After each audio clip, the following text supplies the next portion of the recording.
Kamusta mga master? So ngayong araw nga dumating na yung Benguet Arabic ang in-order namin sa Shopee. Yung medium roast nga master yung in-order ko dito. Sa packaging nito, 7 out of 10 agad tayo. And meron na tayong mga sauce master, syrup. Excited na ako master. Check natin master anong lasa. Ako okay, recommend ko sa inyo pag hindi anin sa pinyo. Benguet Arabica. So dito nga master, nag-grind na ako, no? 18 grams nga yung ginamit ko dito. Fine grind nga master.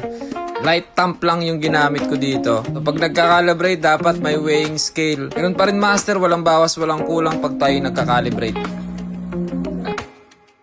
Pansin nyo master yung 32 seconds na yan. Extraction time yan master. Kinalibrate ko yan sa kanyang extraction time. Paano ko ginawa yun? Ay siya, PM na kayo. Ayan master, sample ng 1:4. Meron na pala ako master na gawang video about sa pag-i-steam kasi maraming nagre-request nito. Ano master mamaya? Yung about sa lasa master nung Benguet Arabica. Okay naman siya master. Yung fruity flavor niya, yung strength, nandun siya. So para sa akin, recommendable siya. Salamat Benguet Arabica. Ito master, additional matcha. Abangan nyo master, nire-ready ko na lahat ng mga recipe ng mga gagamitin ko sa pagbubukas ng shop namin. Good luck sa akin master! Ay siya!